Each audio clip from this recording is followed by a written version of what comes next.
a esta organización. Hice una apuesta con mi madre un día. Llegué muy diferente a lo que normalmente llegan los hombres. Llegué apostando con mi mamá. Un día ella me contaba que estaba asistiendo a un lugar donde escuchaba testimonios. Y yo le decía que para qué llegaba a mi casa hablándome de Dios, que qué podía hacer para que dejara de hablar de Dios. Y me dijo fácil: si no querés escuchar lo que Dios está haciendo en la vida de mucha gente, entonces te quiero invitar a una reunión. Vos vas a esa reunión, escuchas el testimonio, y después de ese testimonio, si no sentís nada, yo jamás te vuelvo a invitar.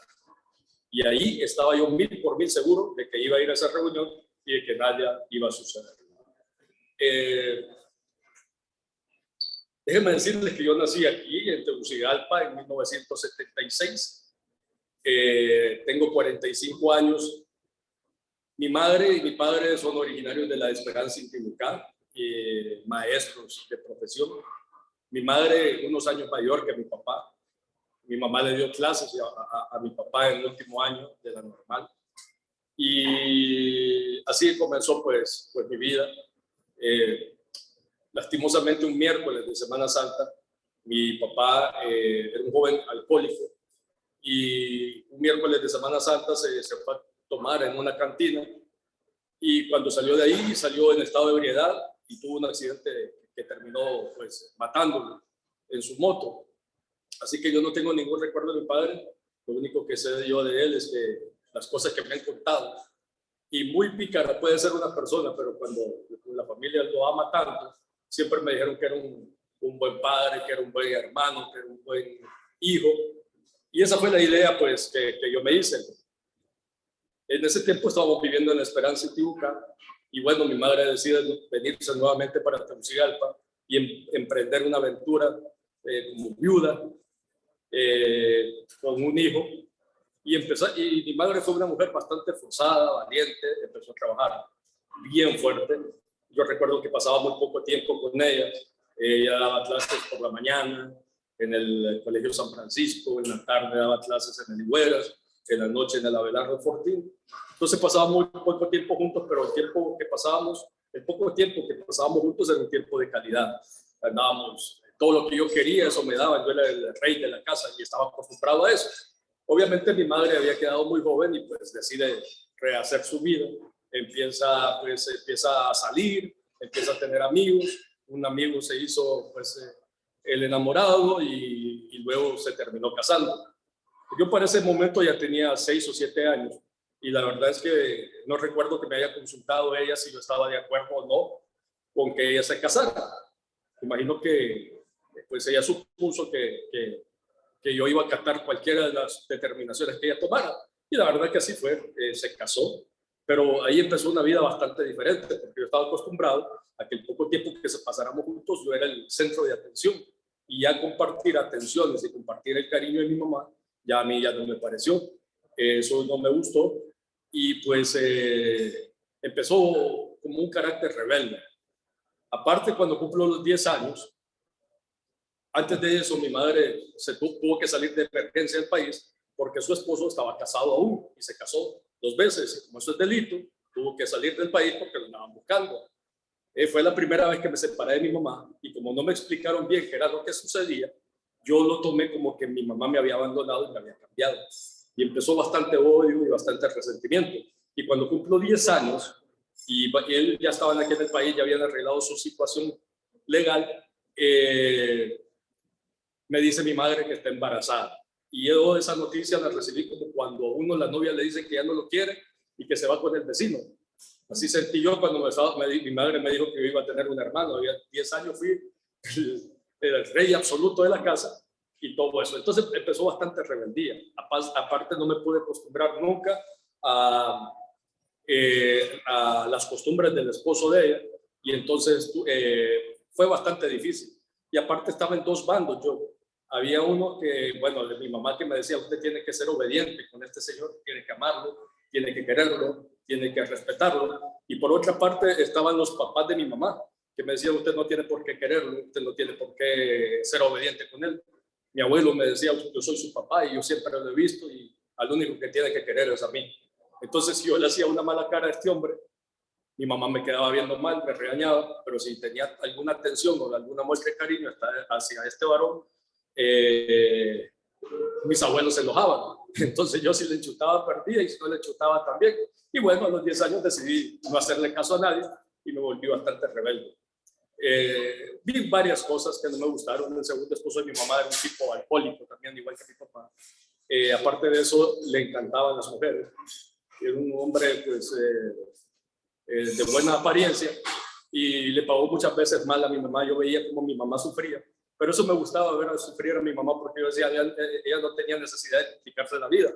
Conmigo estaba feliz, conmigo estaba contenta y ella tomó esta decisión. Y entonces cada vez que el esposo le pagaba mal, yo me burlaba y me reía de ella. Y bueno, así fue pasando el tiempo. Bastante pleito en la casa, me volví bastante rebelde. Mis abuelos me protegían, me sobreprotegían. Y cada vez que mi mamá me quería llamar la atención o que cada vez que ella me quería dar un consejo, mis abuelos se metían. Y eso hizo que yo tuviera un carácter bastante fuerte y bastante rebelde. Así pasó el tiempo. Me gustaban los pleitos. Yo tuve problemas en la escuela, en el colegio, no por malas notas, sino porque me gustaba pelear con mis compañeros, me gustaba responderle mal a los maestros. Y así fue como me expulsaron de un colegio privado católico y terminé donde daba clase mi mamá, en el Abelardo Fortín. Ahí hice mi ciclo común y luego pasé al INTAE. Ahí me gradué como bachiller en administración de empresas. Siempre me gustó la cuestión de la música, los años 60, 70, 80 en Isles, y empecé a trabajar en una radio donde se dedicaba a eso.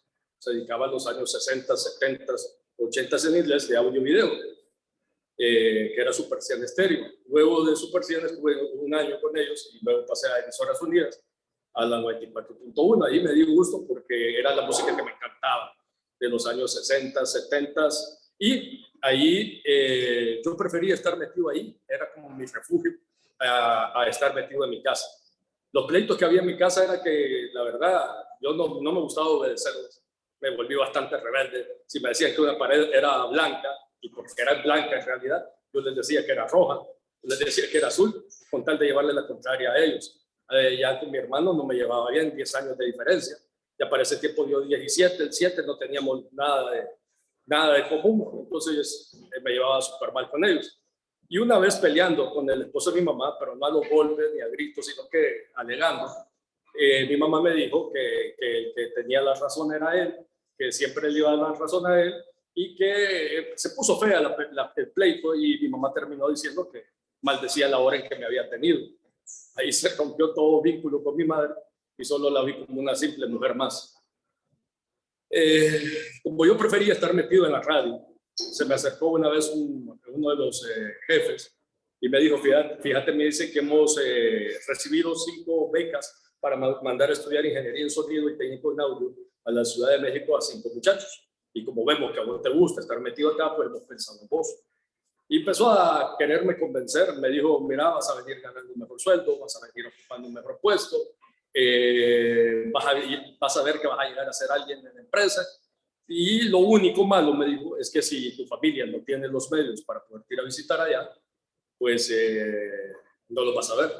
Vas a estar 2 años, 11 meses sin verlo, porque te vamos a dar todo, pero no puedes estar fijando. Eso fue lo que me convenció. Estar 2 años, 11 meses sin ver a mi familia, sin ver a mi mamá, para mí me pareció súper buena la oferta y me fui. Tuve 2 años, 11 meses, tengo un título avalado por la Universidad Autónoma de México como ingeniero de sonido, técnico en audio. Vine, volví con muy poca relación con mi familia. La verdad que en el tiempo que estuve allá casi no los saludé, casi solo antes, como no había nada electrónico ni nada de eso, mi tecnología pues eran por postales y tal vez solo 1 o 2 postales le había mandado en todo ese tiempo. Volví ya bastante prepotente, bastante arrogante. Recuerdo que mi mamá se quería sentar conmigo a platicar y todo eso, y yo les decía que no, que para qué me iba a sentar con ella si ella toda la vida había tomado malas decisiones, que era una mujer fracasada. Entonces así fue pasando el tiempo. La empresa compró un equipo de audio para montar eventos, para montar conciertos. Mi especialidad era eventos al aire libre, y tuve la oportunidad de conocer los artistas que me había gustado de pequeño. Tuve la oportunidad de hacerle audio, por ejemplo, a un Casey, and the Sunshine Band en el parqueo del Hotel Clarion, a los Creedence en el parqueo del Hotel Clarion y a varios artistas. Pero también tuve la oportunidad de conocer un mundo que yo desconocía de Cipote. Yo era rebelde y todo lo que usted quiera pensar, pero yo era de los tipos que a las 9, 10 de la noche yo estaba en la casa y no volvía a salir. La verdad es que a mí me gustaba poco la gente y no me gustaba estar en un lugar donde hubiese más de 15 personas porque me mareaba, me desesperaba. Entonces yo prefería estar en mi casa, pero ya con esto empezamos a viajar a nivel nacional, empezamos a montar eventos, empezamos a montar conciertos y empecé a conocer cómo se tenía que mover uno en ese ambiente. Mucho tiempo pasábamos muchas horas sin dormir, terminábamos de montar un evento, empezaba el evento, terminaba 1, 2, 3 de la mañana, teníamos que empezar a bajar equipo y la única manera de poder descansar era para acostarnos encima de los parlantes cuando viajábamos en buses o en camiones, y ahí tuve la oportunidad de ver cómo bailarinas se metían con cantantes, como técnicos se metían con bailarinas, como mujeres se metían con mujeres y como hombres se metían con hombres, y lo que uno quisiera, estaba abierto el menú. Luego, de Cipote, como pues, lastimosamente yo descendía de una familia de alcohólicos, mi madre, sus papás, mi papá había muerto por alcohólico y se había accidentado por alcohólico, y entonces yo de Cipote conocí lo que era una cerveza, 2 cervezas, irme a meter a unos lugares oscuros de Tegucigalpa y todo eso. Pero ya en este ambiente, sí vi que mis compañeros eran gente, instaladores de equipos de sonido de artistas nacionales, bandas legendarias del país, y que estaban bien metidos en este ambiente. Y vi cómo ellos, pues, para poder resistir tantas horas de desvelo, ellos tenían que andar, pues, en ambiente, y para eso bebían mucho. Empecé a beber. Un día me ofrecieron marihuana, la usé, me gustó, me pegó la tosigosa, atorado, probé lo que era el bajón. Recuerdo que una vez en Ceiba, estábamos en Ceiba, habíamos amanecido, habíamos hecho un evento, y en uno de esos bajones me comí 16 baleadas. 16 baleadas, pero de la sencilla, de frijoles con mantequilla y un poquito de queso. Pero sí, y empecé a volverme bastante pleitista. No sé qué problema, qué trauma tenía yo, pero me gustaba bastante el pleito. No es que él venga a contar yo que yo sea Jackie Chan, que sea Bruce Lee, no, yo digo que si en 100 peleas participé, 99 las perdí. 99.9 me quebraron el pico, pero yo era feliz. Yo decía que las fiestas sí no terminaban, sobre todo las fiestas donde íbamos a pueblos, porque hacíamos eventos así de las ferias patronales, hacíamos el evento de las candidatas a reinado. Entonces yo decía que si la fiesta no terminaba en pleito, la fiesta no servía, y que si las muchachas no se terminaban, las candidatas a los reinados no terminaban semidesnudas en el escenario, que no tenía ningún chiste el evento. Y así empezamos a salir. Cada día más me metí en un vicio más, que ese vicio me absorbió bastante, más que la droga, y fue en los centros nocturnos. Centros donde bailan, donde hay tubos, donde bailan las muchachas, y los burdeles. Ahí yo prefería estar hasta mis días libres, en vez de estar descansando en la casa, porque estábamos desvelados. Prefería estar metido en un lugar de esos, famosos, y no famosos, lugares oscuros de la capital, pero yo prefería estar en ese lugar que estar en mi casa.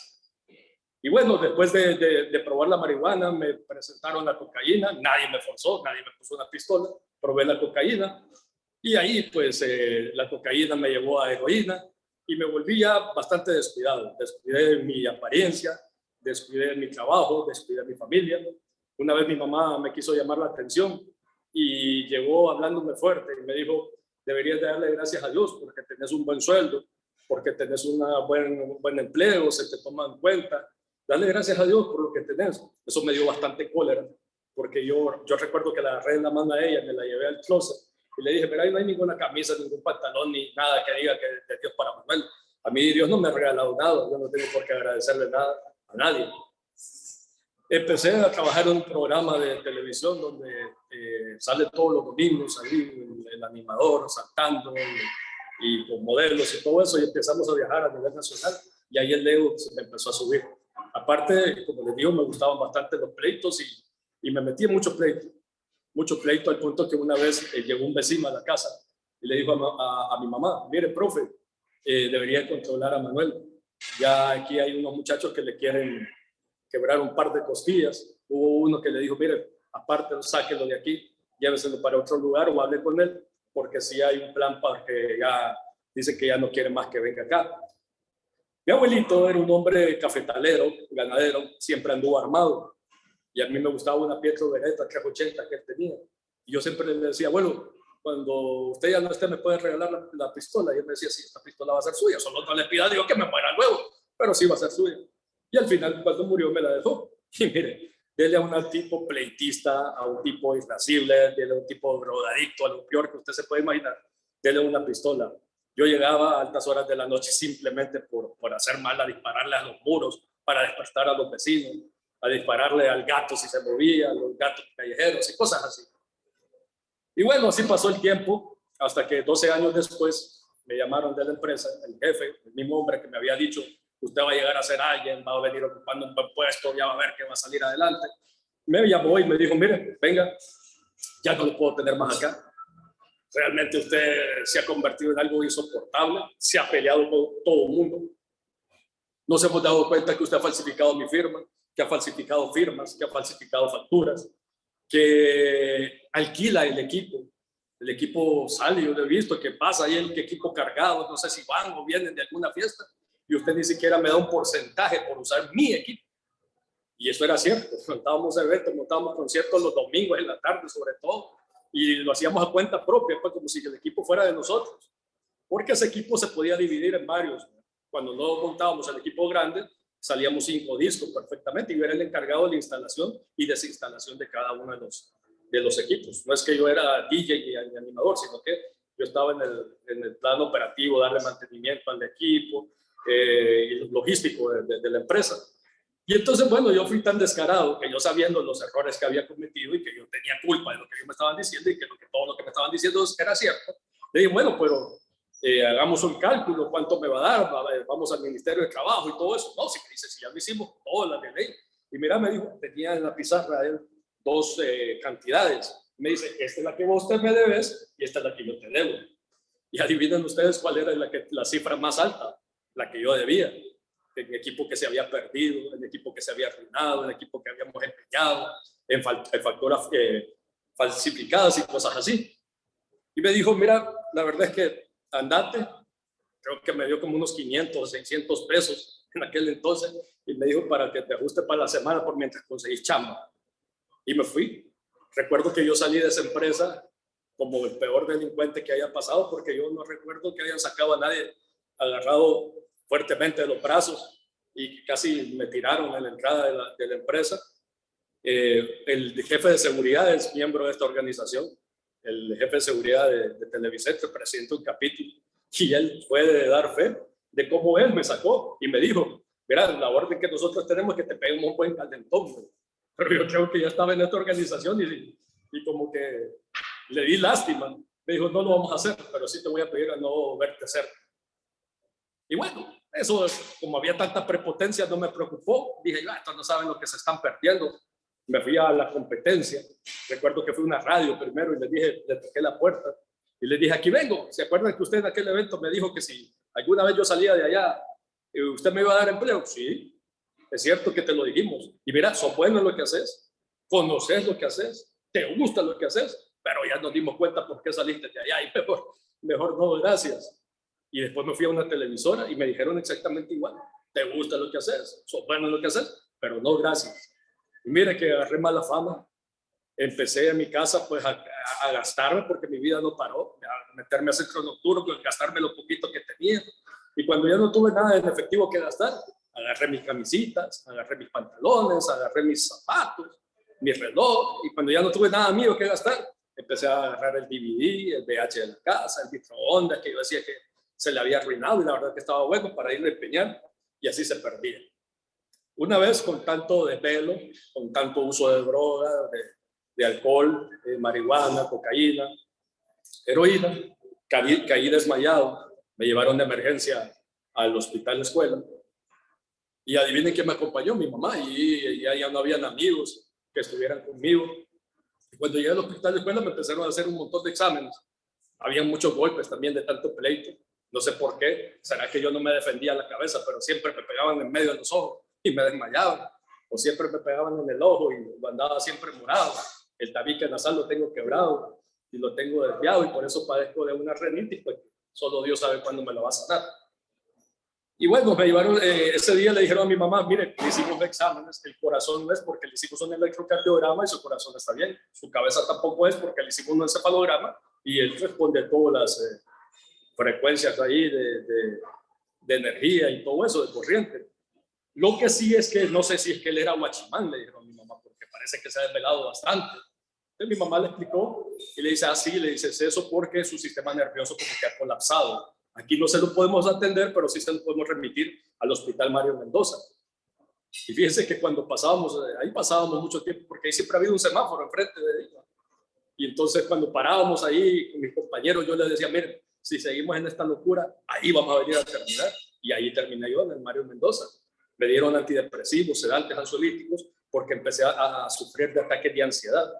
Ataques de ansiedad que como no sabía qué era y no los podía controlar, el ataque de ansiedad me llevaba a ataque de pánico. Y un ataque de pánico, yo no sé si ustedes lo han visto en Google, en los síntomas. Mire, eso es horrible.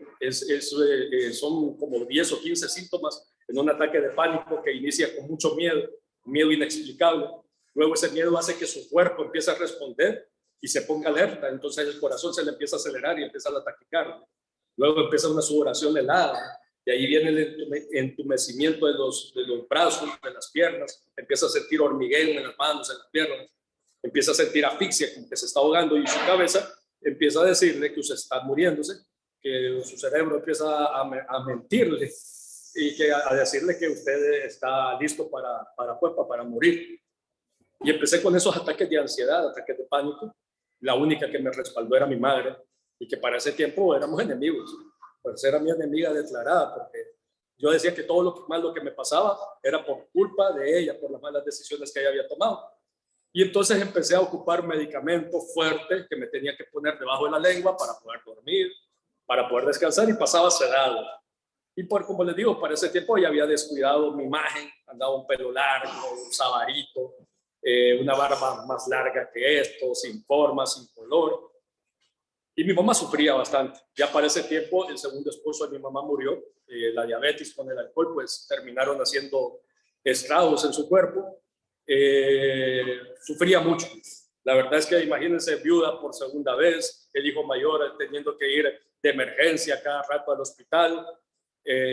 Lo miraban los médicos se reían de mí, porque cuando yo llegaba con esos ataques de ansiedad, le decía que usted no le está dando bien las pastillas a este muchacho, no se las está tomando, pero no tiene por qué estar así. Él realmente, y ni le haga caso, y déjenlo, que morirse no va a morir, no tiene nada. Simplemente viene con un ataque de ansiedad. Y la verdad es que así me pegaban esos ataques. Y cuando ya llegaba al hospital y se veían los médicos, yo me sentía bien, pues, y a veces solo hacía que si mi mamá se levantara en la madrugada, que me llevara de emergencia, y cuando llegaba al hospital ya le decía, vámonos, no, ya me siento bien. Y todo eso me burlaba yo de ella, ya estando enfermo. Yo decía, qué fregada, estoy cuidando a esta viejita. Y bueno, empezó mi mamá Mi mamá era una mujer que aparentaba 10 años más de lo que realmente tenía, de tanta preocupación. Y de que quedó como el único centro para proveer en la casa, pues ya no tenía quien ayudara. Y ella ya tenía a mi hermano, ya para ese tiempo tenía 18 años, yo más de 28 y todo eso. Y alguien la invitó a una reunión de la Fraternidad Internacional del Evangelio Completo, de hombres de negocios del Evangelio Completo, y al área de esposas y amigas, se le llamaba hace 18 años. Y empezó mi mamá a llegar a contar testimonios. Empezó mi mamá a contarme lo que ella escuchaba en esto, y me empezaba a invitar, y así fue como se dio lo que al principio les conté, cómo se dio esa apuesta. Pues acepté a ir porque yo dije, yo estoy 1000% seguro que nada va a suceder. No le voy a decir a usted que yo haya rechazado a Dios o que yo lo haya negado, no, yo sabía que había un ser superior. Lo que yo no podía entender es cuando la gente le decía a uno, Dios te ama, Dios tiene un propósito en tu vida. Yo decía, pero ¿cómo me puede amar Dios? Yo lo culpaba bastante a Dios la pérdida de mi papá, porque cuando celebraban el Día del Padre en la escuela, en el colegio, todos mis compañeritos agarrados de la mano de sus papás y yo no tenía con quién ir. Y me obligaban, no solo era que no tenía con quién ir, sino que me obligaban a cantar. El papucho mío, el papucho amor, que no sé qué. Y yo, eso yo sufría bastante. Yo le decía, ¿dónde estaba Dios? ¿Cómo dice que Dios es bueno? ¿Dónde estaba Dios cuando yo perdí a mi papá? ¿O qué le pudo haber hecho un niño de 2 años y medio para que le quitara a su papá? Y cosas así. Todos los fracasos que yo tenía, siempre le echaba los clavos a Dios. Entonces fui a esa reunión, había en un hotel, creo que esa vez había como unas 100 y pico de mujeres, porque no había tanto grupo como hay ahora. Entonces casi todas se reunían en 2 o 5 hoteles más o menos, y ahí era un miércoles. Y bueno, ahí escuché un testimonio, una mujer empezó a contar su vida, yo me burlaba de lo que ella decía, porque bueno, me parecía ilógico que alguien estuviera contando su vida de frente de un montón de gente. Y ahí quedaba viendo alrededor y yo decía, que viejas más metidas esta que les importa lo que ha sufrido, qué es lo que ha pasado. Sí tenía como un poquito de miedo porque una parte del testimonio empezó a hablar del esposo. Yo decía, sí, pues solo falta que venga a meter el esposo aquí y escuche todas las barbaridades que te está diciendo y la salga golpeando, ¿no? Y cosas así. La verdad no puse mucha atención a lo que ella decía. Al final del testimonio dijeron, pasen a oración los que se sientan identificados con el testimonio. Yo no me había sentido para nada identificado con el testimonio, ¿no? Pero llegó mi mamá y me dijo, mire, va a pasar a oración. Yo le dije, no, hombre, si más bien, mira, que aquí dijeron, pasen las princesas. Y yo, mira, tenía un montón de defectos. Princesa, yo nunca me he sentido princesa. Entonces yo no voy a pasar, no, hombre. Usted en la casa se la tira de hombrecito. Y los hombres cumplen con lo que prometen. Usted me prometió que iba a pasar a la oración después del testimonio. Y yo le prometo que si usted no siente nada después de la oración, no lo vuelvo a invitar. Y bueno, por callarle la boca a mi mamá, pasé a oración. Y empezó aquella mujer a orar por mí, empezó a decirme que Dios me amaba, que Dios tenía un propósito en mi vida. Y la verdad que nada, eso me llamaba la atención, estaba inquieto. Pero después me dijo, mira, yo sé que lo que yo te estoy diciendo te está entrando por este oído y te está saliendo por el otro. Pero te manda a decir Dios lo siguiente. Muchas veces te levantas en la madrugada con ataques de ansiedad, llorando, con pánico, te vas a ver en el espejo y no entendés por qué estás con vida todavía después de lo que has hecho. Y mire que era algo que yo hacía en mi casa. Me levantaba con aquellos ataques de ansiedad y me quebrantaba, empezaba a chillar y no entendía por qué después de todo el relajo, en los lugares donde habíamos estado, yo estaba con vida. Y tampoco no entendía cómo aquella mujer me lo estaba diciendo esa noche. Y me dijo, ¿sabes por qué?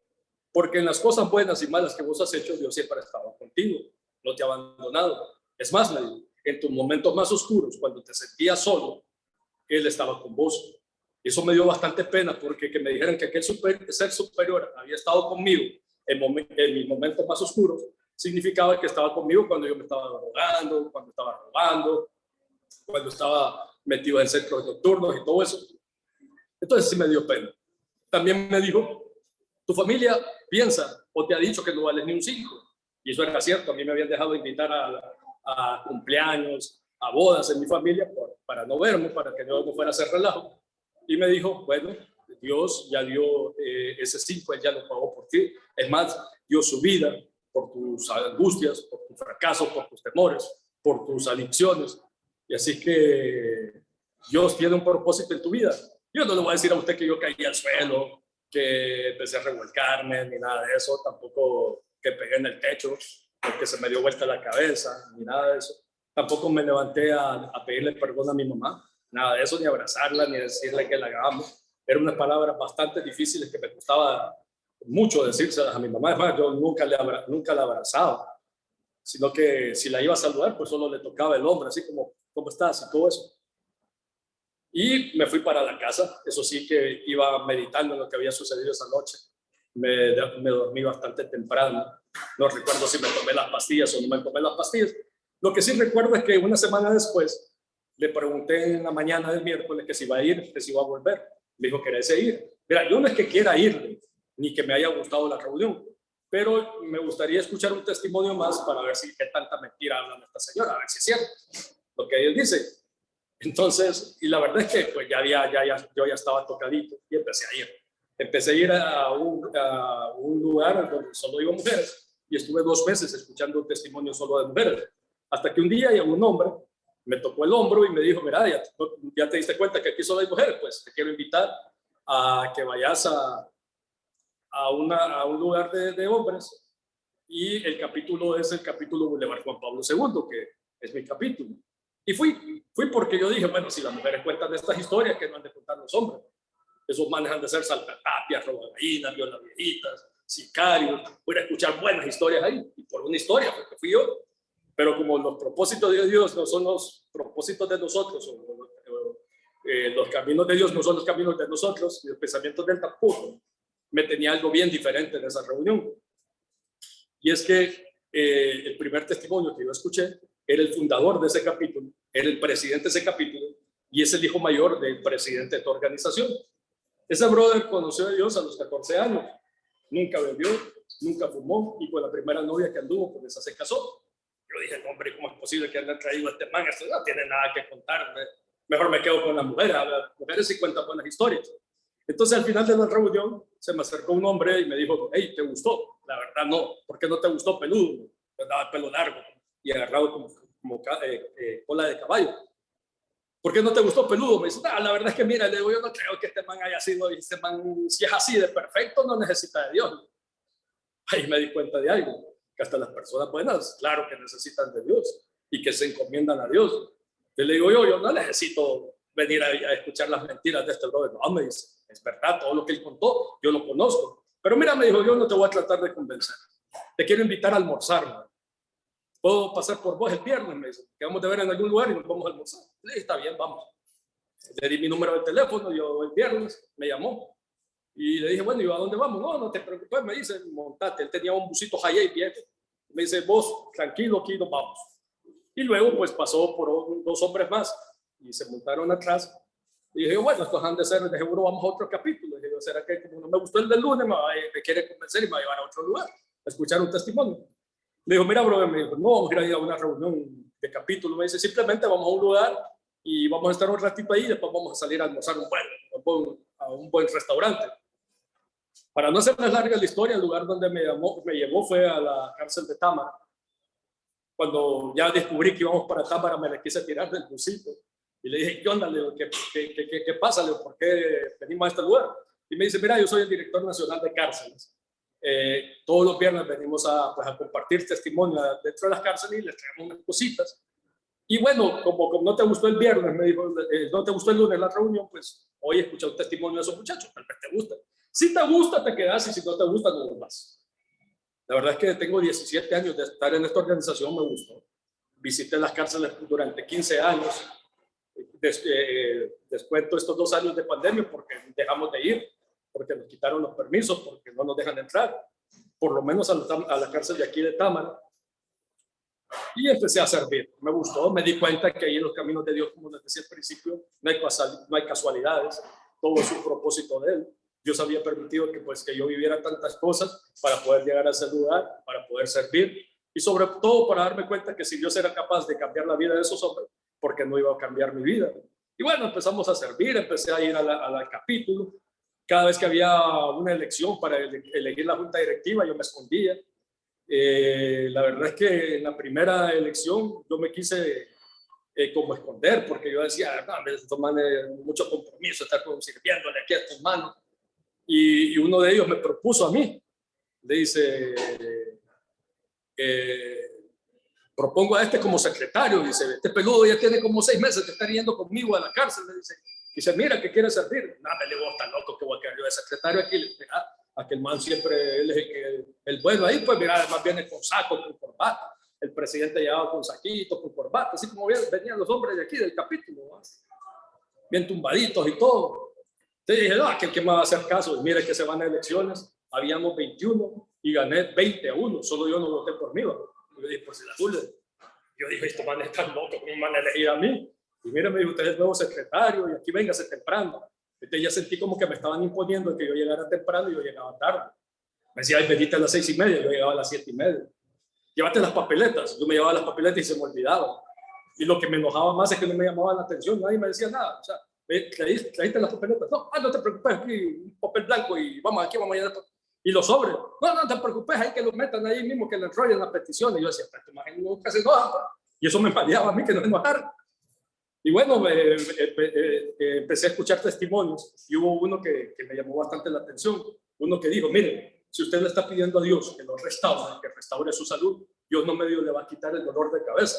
Dios le va a quitar el dolor de cabeza por completo. Si usted le está pidiendo a Dios que restaure su finanza, Dios le va a proveer para que pague unas cosas y quede sembrada con otras. Ahí hizo una seña así, rara.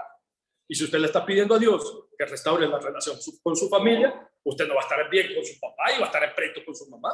O va a estar bien con su familia y va a estar en pleito con los vecinos, que va a hacer todo bien. ¿Sabe por qué? Dijo, porque Dios es un Dios de excelencia, por lo tanto a Él se le debe servir en excelencia.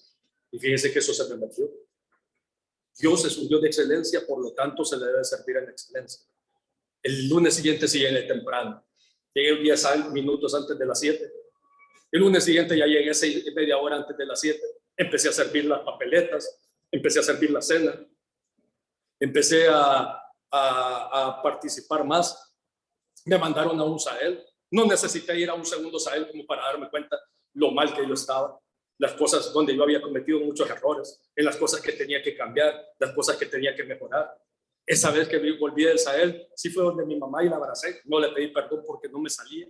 Para que yo le pidiera perdón a mi mamá y para poderle decir que amo a mi mamá, tuvieron que pasar 2 años en Finet, escuchando testimonios. Ni ella se atrevía a hablar conmigo, ni yo con ella. Pero sí la relación empezó a cambiar. Recuerdo que para ese tiempo no se llevaban testimonios a la cárcel de damas y empezamos a ir nosotros a la cárcel de damas. El problema que yo tenía cuando iba a la cárcel de damas, con toda honestidad se lo digo, es que cuando yo llegaba, las muchachas me pegaban, se me acercaban desde la más mayor hasta la menor y me abrazaban mucho y me tocaban mucho. Entonces me dijo el director de cárceles, mira, yo sé que vos venís aquí con buena intención y yo soy el que te traigo, yo soy responsable de tus actos aquí y yo sé que no vas a hacer nada malo, pero hay mucha tentación.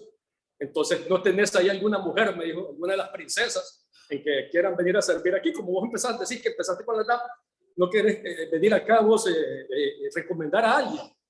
Entonces dije yo, hombre, si mi mamá me metió en este clavo de los hombres de negocio, entonces yo la voy a meter en el clavo de servir en las cárceles. Y así invité a mi mamá tiene ya 15 o 16 años de visitar las cárceles, sigue haciéndolo, ella sí no ha parado, siempre ha estado viviendo en medio de la pandemia y es una mujer comprometida con Dios y bueno, poco a poco la relación empezó a cambiar. Me llamaron un día de la Nacional, agradezco mucho siempre a este capítulo, le tengo mucho cariño porque mucha gente de aquí me apoyó, sobre todo Luis Fiallos.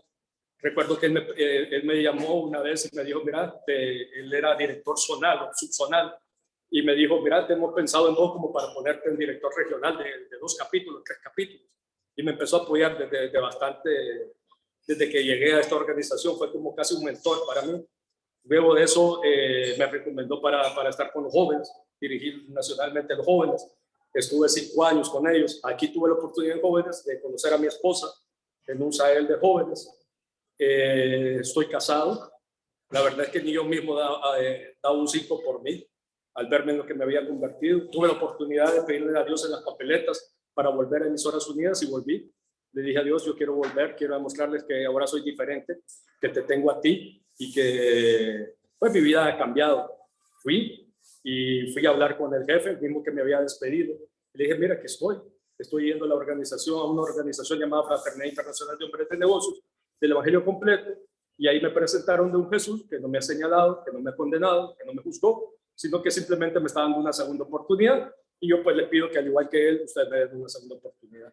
Ahí Dios empezó a actuar en mi vida, él me dijo que sí, que estaba de acuerdo, me pidió perdón, porque me dijo, pues yo te pude haber apoyado y no lo hice, pude haber hecho más por vos, meterte a alguna clínica y no lo hice, pero ahí está, me dice, ahí está tu puesto y con mucho gusto. Estuve 2 años más con ellos, hasta que un día tomé una decisión bastante pesada, porque yo dije, estábamos haciendo un evento de reggaetón, y había mucha droga, había mucha mujer semidesnuda, y había mucho alcohol, y yo al día siguiente tenía que darle una charla a los jóvenes. Entonces yo dije, no puede ser que mañana tenga que darle una charla a los jóvenes y yo esté en este dembow aquí.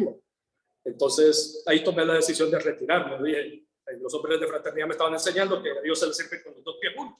No podía estar en un lado sí y en otro al mismo tiempo. Entonces dije, no, pues yo me voy a retirar de esto. Fui a hablar con el jefe, me dije, mire, vengo a agradecerle primero que me dio una segunda oportunidad, pero tengo que salir. Y me dijo, no, está bien. Eso sí, la empresa te abre los los brazos cuando quieras volver, volvés, que salí muy diferente que la primera vez. Ya el jefe me dijo que podía volver cuando yo quisiera. Y en la primera me había amenazado con mandarme a meter preso. Y así empecé a ver la mano de Dios obrando en mi vida, en mi familia. La relación con mi madre, 2 años después sí hablamos, nos sentamos porque teníamos que compartir testimonio un día de la madre y nos habían invitado a un canal. Yo dije, no puedo ir así a dar testimonio, me la llevé a un café y empezamos a hablar de todos los pequeños, de los pequeños detalles hasta los más grandes, y ahí pues empezamos en llanto los dos y ahí sí nos dimos oportunidad. Y déjeme decirle que soy un hombre bendecido, tengo la oportunidad a mis 45 años de compartir testimonio con mi madre. Lo he hecho en este capítulo. He estado en eventos familiares con mi mamá compartiendo, como también he estado con mi esposa compartiendo. Entonces, por esa parte soy muy bendecido porque he tenido la oportunidad de compartir, de estar en un Sahel de jóvenes con mi madre como sahelista, mi esposa como apoyándome, y mis hijos estar ahí en el Sahel, y todo eso he tenido una gran bendición. Y bueno, empecé a trabajar con el gobierno. Tengo 11 años de estar en el Instituto Nacional Agrario, lo cumplo en mayo. Ha sido bastante prueba fuerte, sobre todo en la cuestión económica. Recuerdo que un año llegó el 20 de diciembre y no nos había pagado octubre, no nos había pagado noviembre, no nos había pagado diciembre. Empezó ahí el enemigo como a quererse meter en la casa, porque mi esposa me llamaba y me decía, mira, ya no hay leche para los niños, ya no hay pañales para los niños. Yo tengo 2 hijos que solo la diferencia solo es de 1 año entre ellos 2, y tengo una tercera que ya tiene más diferencia con ellos, pero era bastante como tener 2 gemelos, y entonces la leche y todo eso. Yo recuerdo que un día hablé con Dios, quedé viendo al cielo y le dije, mira, todos los hombres de fraternidad me han enseñado a confiar en vos, a ponerte todas mis pruebas, todos los obstáculos que yo pase, ponértelo en tus manos. Dice mi esposa que si hoy no llevo leche, mejor que ni llegue a la casa, que me vaya a dormir a otro lado porque no quiere pelear conmigo. Así que vos y yo tenemos un clavo hoy. Si vos no me provees para un lata de leche, yo no voy a la casa, y vos tampoco.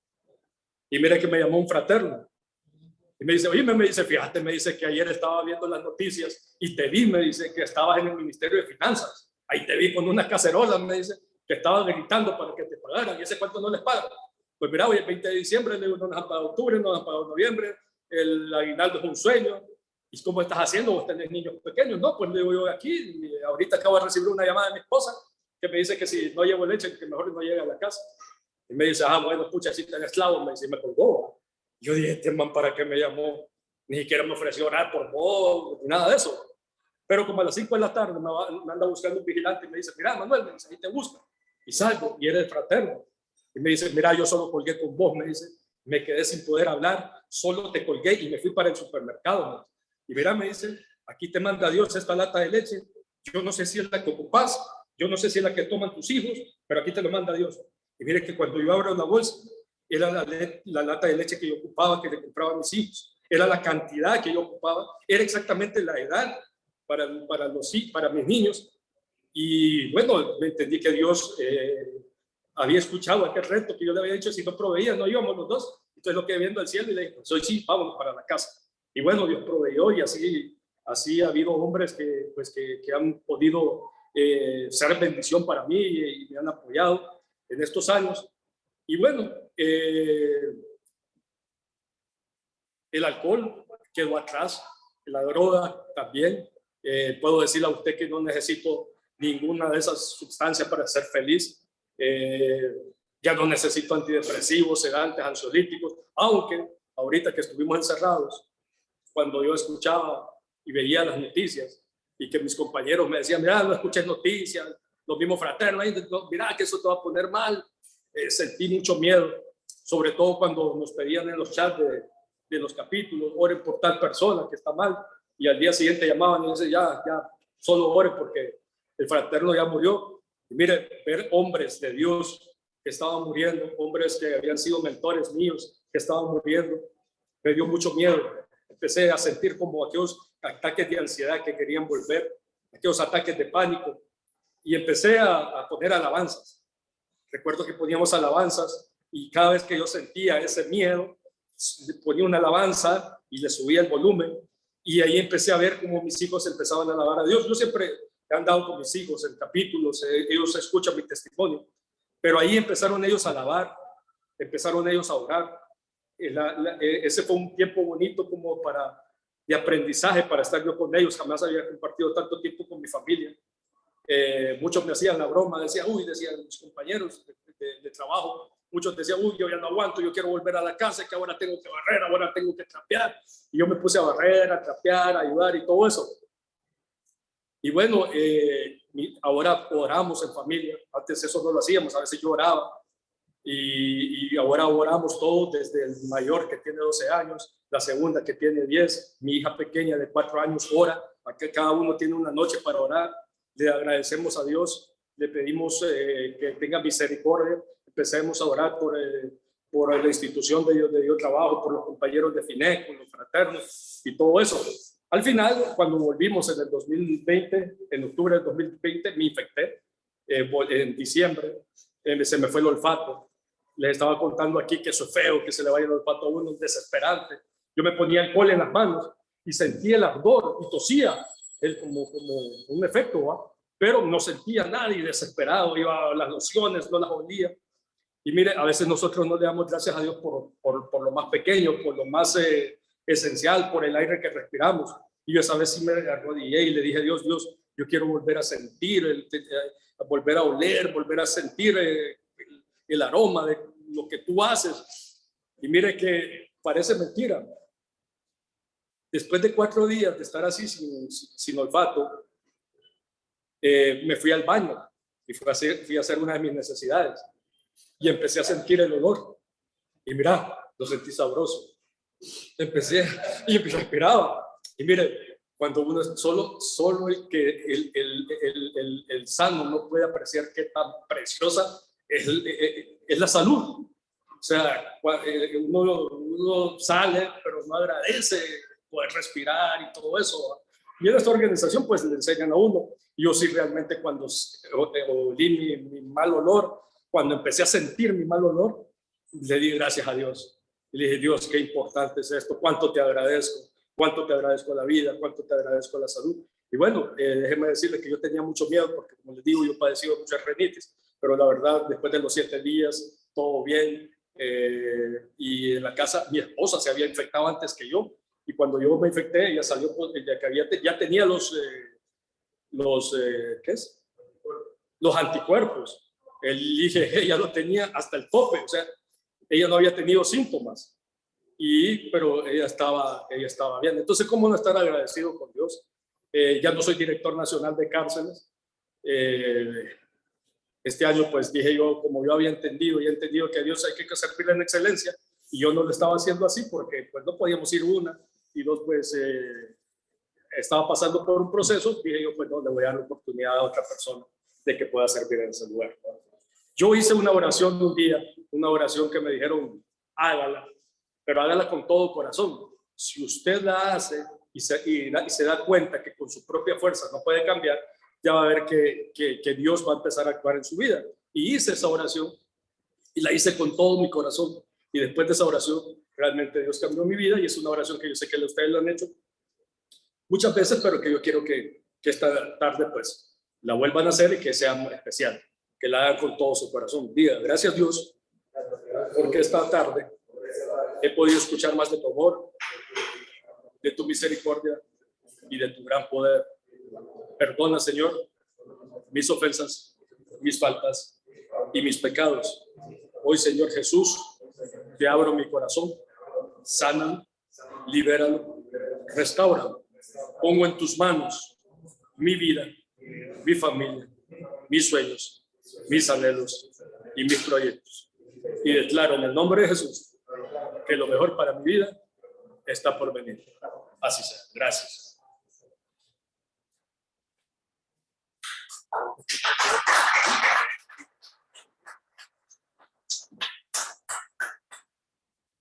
Qué testimonio más impactante. Quiero decirles que conozco a Manuel hace tiempo. Él hablaba mucho de su madre. Y déjenme decirles, y Manuel bien lo sabe, que la mamá de él es la mejor amiga de mi esposa. Y ambas visitan hace tiempo las cárceles. Y qué bueno escuchar, menciono Manuel, y te lo digo ahorita, escuchar tu testimonio, porque muchos de los que tú has contado lo he escuchado del lado de tu mamá, pero sobre todo lo he escuchado como un milagro, lo he escuchado como un cambio que hizo Dios en la vida de Manuel. Ese cambio que nosotros muchas veces no creemos que se puede realizar. Negamos a nuestra familia. En caso particular, pues yo negué durante mucho tiempo a mi papá. Mi papá nos abandonó a mis hermanos y a mí. Y solo una persona puede hacer ese cambio en el ser propio, lo que es el perdón. Y quiero decirles que ese milagro que hizo Dios en la vida de Manuel, de odiar, aunque no solo la palabra de término de odiar, pero su mamá sí me lo dijo una vez llorando en mi casa, lo recuerdo bien, porque quizás las acciones hablan más que las palabras. Y así ese cambio que pudo hacer Dios en la vida de Manuel, lo puede hacer en cada una de nuestras vidas. El cambio no únicamente tiene que ser en ese sentido de perdón, puede ser un cambio o un milagro financiero, un milagro de salud, y sobre todo que muchas veces nosotros como personas quizás no lo pedimos, pero siempre hay alguien intercediendo por nosotros. Y como dijo Manuel, pues su mamá oraba desde que empezó a asistir a esta fraternidad, desde antes oraba por él, y ese milagro que esa persona, o esa semilla que esa persona una vez puso en su sentir, y sobre todo con fe en Dios, se manifestó en la vida de Manuel. En su mesa encontraron ustedes unas peticiones, una boleta de peticiones que siempre llenamos, y sobre todo les pedimos que la llenen con fe, aquellas cosas que con nuestras fuerzas no las podamos hacer. Y como dice la palabra de Dios, que si pedimos con fe y si somos merecedores de ello, Él nos contestará. Y en esta ocasión, pues nosotros en el caso particular, acá en el local que no estamos, ya pusimos las papeletas, y aquellas personas que tienen sus peticiones, que Dios las conoce y están en su corazón, vamos a pedirle a Manuel que interceda por las peticiones que tenemos en estos sobres y por las peticiones de cada uno de aquellos que están conectados en la forma virtual. Manuel, si nos... Ok. Dios Todopoderoso, Padre Celestial, te presentamos aquí nuestras peticiones, Señor. Ahí, Padre, están nuestros sueños, están nuestros anhelos y nuestras necesidades. Hoy que hemos declarado que tú eres nuestro Señor, nuestro Salvador, te las presentamos y las ponemos en tus manos. Sabemos, Señor, que conforme a tu voluntad, conforme a tu gran amor, conforme a tu misericordia, Señor, cada una de esas papeletas, cada una de esas peticiones tiene una respuesta. Sé, Señor, que primero nos da sabiduría, discernimiento, inteligencia, Padre, para poder recibir cada una de esas bendiciones. Pero en el nombre de Jesús declaramos que son para bien, Señor, y declaramos que son conforme a tu voluntad, Señor. También, Padre, te presento a las personas que ofrendaron esta tarde, Señor, y a los que no lo pudieron hacer. Te pido los bendigas, les multipliques al 1000 por uno, Señor, y no solo en sus finanzas, sino que en su hogar, Señor, haya paz, gozo, mansedumbre, dominio propio, el fruto de tu Espíritu Santo habitando en los hogares de cada uno de ellos. En el nombre poderoso de Cristo Jesús te lo pido. Amén y amén.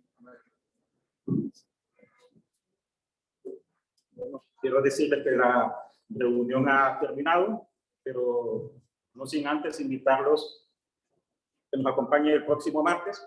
Tendremos otro testimonio de cambio de vida.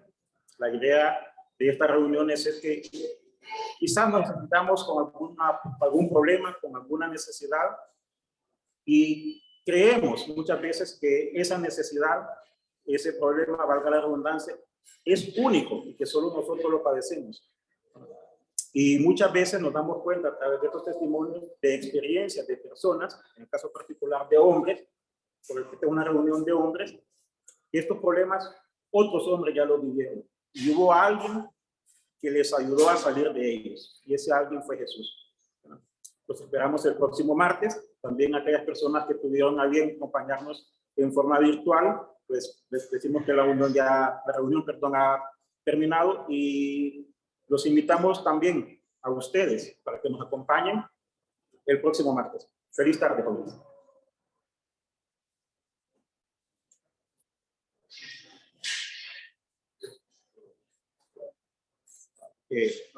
Si alguien tiene una petición en particular de oración, pues Manuel está acá para interceder por ellas.